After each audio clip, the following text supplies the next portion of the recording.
آج اس جن کی اصل کہانی آپ کو بتائیں گے جس نے پوری دنیا میں مصائب کربلا کو عام کیا۔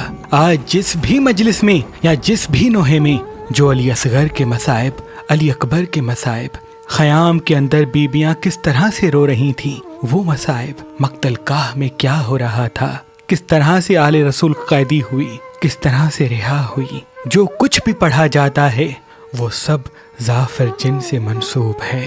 لیکن افسوس تمام مجالس پڑھنے والے اس ظافر جن کو بھول گئے اور اس ظافر جن کے بارے میں آدھی ادھوری معلومات دیتے ہیں۔ میرے دادا حضرت شاہ شمس تبریز سبزواری اور قلندر شہباز فرماتے ہیں کہ ظافر جن کسی کنویں میں رہنے والا ایک معمولی جن نہ تھا، بلکہ وہ تو اس دنیا کے 7ویں حصے کا مالک تھا۔ کربلا میں ظافر جن کے آنے سے پہلے ظافر جن کے قبیلے کو سمجھنے کی کوشش کرتے ہیں۔ اس زمین پہ جنات کی 7 سلطنتیں رہتی ہیں، اس میں ایک سلطنت کا بادشاہ ظافر جن تھا۔ جب اللہ کا حکم ہوا کہ زمین پہ میں انسان بھیجوں گا تو 6 سلطنتوں نے اس حکم کو تسلیم نہیں کیا، کیونکہ وہ 6 سلطنتیں عزازیل یعنی شیطان کی غلام تھیں، اور اسی وجہ سے فرشتوں اور جنات کی جنگ ہوئی، اور ظافر جن کی سلطنت میں تمام رہنے والے جنات نے فرشتوں کی مدد کے ساتھ ساتھ ایک حد قائم کی اور یہ وعدہ لیا کہ جب بھی انسانوں پہ برا وقت جنات کے وسیلے سے آئے گا تو ہم ان کی مدد کریں گے۔ اسی وجہ سے آج بھی زمین پہ 2 قسم کے جن رہتے ہیں، ایک برے جن جو شیطان کی بات مانتے ہیں اور ایک اچھے جن جو ظافر جن کی بات مانتے ہیں۔ ظافر جن کی 3 شادیاں اور 7 ان کے اولاد ہیں، جن میں سے 3 بیٹے اور 4 بیٹیاں ہیں۔ بس دور بدلتا رہا، یہاں تک کہ آدم سے ابراہیم، ابراہیم سے موسیٰ علیہ السلام اور موسیٰ سے حضور پاک کا زمانہ آ گیا۔ امام علی علیہ السلام حضور پاک کے ساتھ جنگ سکاکا سے واپس آ رہے تھے۔ بیر العلم کے میدان میں جب ایک کنویں سے جنات انسانوں کو پانی پینے نہ دے رہے تھے تو امام علی علیہ السلام اس کنویں میں کودتے ہیں اور جنات سے لڑتے ہیں اور ان کو شکست دیتے ہیں۔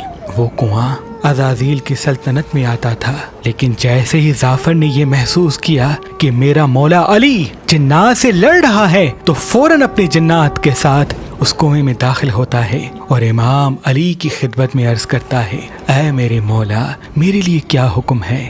امام علی علیہ السلام ان تمام شیطان جنات کو مات دینے کے بعد جنات کے قبیلے بغل جو رشتے میں عزازیل کا چچا تھا اس سلطنت کا سردار بناتے ہیں، اپنے ہاتھوں سے اس کی تاج پوشی کرتے ہیں اور مولا علی یہ حکم دیتے ہیں کہ ظافر کی شادی بغل کی بیٹی سے میں کرواؤں گا تاکہ یہ دونوں سلطنتیں اہل بیت کی مرید بن کے دوسرے جنات پر اسلام کا پیغام پہنچا سکیں۔ بس دور گزر ہی رہا تھا، ظافر نے اپنے بیٹے بہروت کی شادی عاشورہ کے دن رکھی تھی۔ ابھی شادی کی تقریب چل ہی رہی تھی، اتنی دیر میں 2 جن روتے روتے ظافر جن کے پاس آئے اور عرض کرنے لگے، ہم جنات پر اسلام کی تبلیغ کرتے کرتے جب کربلا کی زمین تک پہنچے تو دیکھا مولا علی کی اولاد پیاسی کربلا میں بیٹھی ہے اور انسانوں کے لشکر نے چاروں طرف سے ان کو گھیر رکھا ہے۔ ظافر جن نے جیسے ہی مولا حسین کی غربت کو محسوس کیا، اپنی پوری سلطنت کے ساتھ فوراً کربلا پہنچتے ہیں۔ جب کربلا میں ظافر آئے تو وہ 9 محرم کا دن تھا۔ آپ نے 7 مقامات پر امام حسین علیہ السلام سے اجازت طلب کی۔ پہلا مقام 9 محرم کے دن فجر کا وقت، جب امام حسین فجر کی نماز پڑھ رہے تھے اور وہاں ظالم امام حسین کو قتل کرنے کی تیاری کر رہے تھے۔ ظافر جن دست ادب کو جوڑ کے عرض کرتا ہے اور کہتا ہے، اے میرے مولا حسین، میں 2 سلطنتوں کو ساتھ لے کے آیا ہوں، مجھے حکم دیں، یزید کی تمام فوج کو فنار کرتے ہیں۔ امام حسین نے فرمایا، اے ظافر اپنی بائیں جانب دیکھ۔ ظافر دیکھے تو میکائیل و جبرائیل علیہ السلام کھڑے ہیں۔ پھر مولا فرماتے ہیں، اے ظافر اپنی بائیں طرف دیکھ۔ ظافر دیکھے حضرت اسرافیل و عزرائیل علیہ السلام کھڑے ہیں اور وہ کہتے ہیں، مولا حکم دیں، ہم ابھی قیامت لاتے ہیں۔ امام حسین نے سب کے لیے فرمایا، اے ظافر یہ صبر کا امتحان ہے، شجاعت کا نہیں۔ میرے خون کے بعد ہی انسان اسلام کی اہمیت کو سمجھیں گے اور میرے نانا حضرت محمد مصطفیٰ صلی اللہ علیہ وآلہ وسلم کی نبوت کا اقرار کریں گے۔ 9 محرم کا دن گزرتا ہے، جعفر دیکھتا ہے خیام میں بیویاں کیسے اپنے بچوں کو 10 محرم کے لیے تیار کر رہی ہیں اور جوان امام حسین پہ قربان ہونے کے لیے کیسے اپنی بہادری کا جوہر دکھا رہے ہیں۔ بس 10 محرم کی رات جعفر جن پھر روتے روتے امام حسین کے پاس آتے ہیں۔ امام حسین ان کو اجازت نہیں دیتے۔ جیسے ہی 10 محرم کا سورج طلوع ہوتا ہے، علی اکبر اذان دیتے ہیں، فوج یزید نماز میں حملہ کرتی ہے، جعفر جن دوڑتے ہوئے آتے ہیں۔ امام حسین اجازت نہیں دیتے۔ بس ایک ایک اہل بیت کے ماننے والا خاندان کا جوان شہید ہوتا جاتا ہے۔ امام حسین جعفر کو اجازت نہیں دیتے۔ جب بی بی سکینہ نے جناب عباس کو پانی کا کہا، جعفر جن دوڑتا ہوا امام حسین کے پاس آتا ہے اور کہتا ہے مولا مجھے حکم دیں، یہ نہر آپ کے خیمے کی طرف لے کے آتا ہوں۔ امام حسین نے جعفر کو کہا، اے جعفر کیا چاہتے ہو کہ میرے نانا کی امت حوض کوثر سے محروم رہے؟ جعفر تڑپتا رہتا ہے، جناب عباس کی لاش پہ گریا کرتا ہے، جنگ کا ایک ایک منظر دیکھتا جاتا ہے اور چیختا جاتا ہے، بار بار گرتا ہے، بار بار اٹھتا ہے۔ بس ایک مقام ایسا تھا جب جعفر کو یہ لگا کہ اب مجھے اجازت ملے گی۔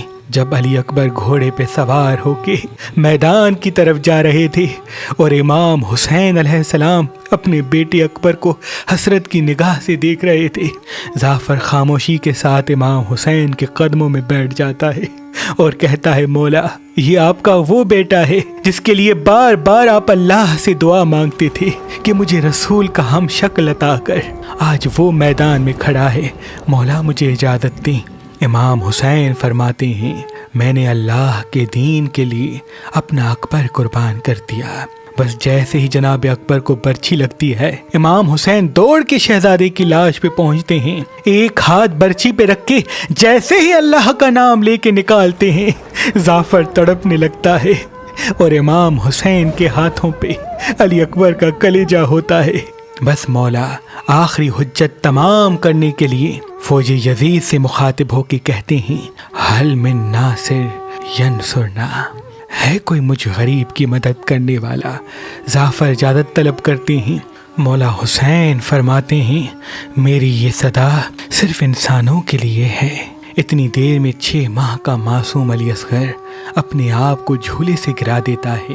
امام حسین خیمے میں جاتے ہیں، معصوم بچے کو لاتے ہیں اور کہتے ہیں اے لوگو اگر تمہاری جنگ ہے تو مجھ سے ہے، اس 6 ماہ کے معصوم بچے نے تمہارا کیا بگاڑا ہے، اسے تھوڑا پانی دے دو۔ فوج ہنستی جاتی ہے، جعفر تڑپتا جاتا ہے، اتنے میں حرملہ تیر چلاتا ہے، معصوم بچے کو لگتا ہے اور معصوم علی اصغر امام حسین کے ہاتھوں میں تڑپنا شروع کر دیتے ہیں۔ جعفر سے یہ منظر دیکھا نہیں گیا، وہ فوراً اپنی ماں کے پاس آتا ہے اور کہتا ہے اے میری ماں، آج میں ایک ایسی مصیبت میں پھنس گیا ہوں جس کا مجھے کوئی حل نہیں مل رہا، میں بار بار اپنے مولا سے جنگ کی اجازت لینا چاہتا ہوں لیکن میرے مولا حسین مجھے اجازت نہیں دیتے۔ بس پوری سلطنت جعفر جن اور اس کی ماں کے ساتھ کربلا کے میدان میں پہنچتی ہے۔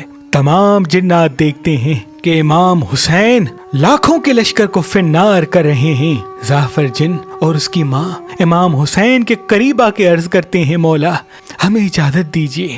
مولا حسین فرماتے ہیں میرے خون سے اللہ کا دین بچے گا، میرا آخری سجدہ اسلام کو رہتی دنیا تک قائم رکھے گا۔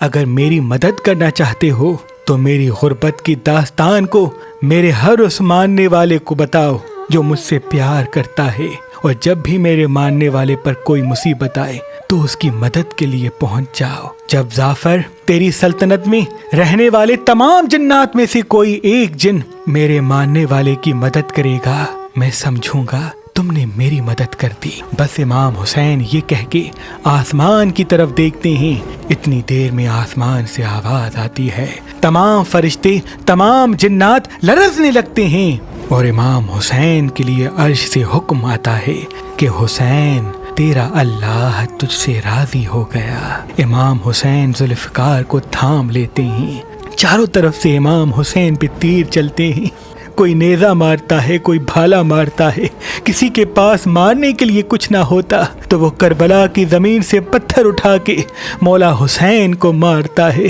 اتنے میں کوئی ظالم امام حسین کی کمر میں ایسا نیزہ مارتا ہے کہ آپ گھوڑے کی زین سے زمین پہ آتے ہیں اور آخری سجدہ کرتے ہیں اور اللہ کا شکر کرتے ہیں کہ اے میرے اللہ، میں نے تیرے اسلام کے لیے اپنا سب کچھ قربان کر دیا۔